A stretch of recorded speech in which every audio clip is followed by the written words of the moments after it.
Punjab Kings 11 और rising Pune super giants के बीच चल रहा है मुकाबला, जिसमें बेन स्टोक्स अर्धशतक जमाते ही आउट हो गए हैं।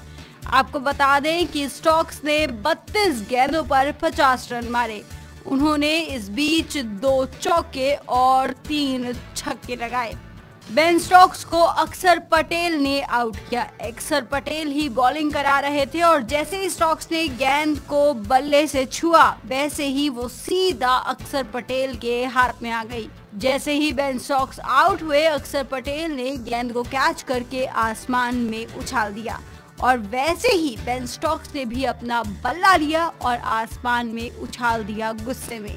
आपको बता दें कि बेन स्टोक्स इस आईपीएल में बिकने वाले सबसे महंगे खिलाड़ी थे। उन्हें 14.5 करोड़ रुपए में राइजिंग पुणे सुपर जायंट्स ने खरीदा था और इसी सबसे महंगे खिलाड़ी ने आरपीएस के लिए 50 रन ठोके।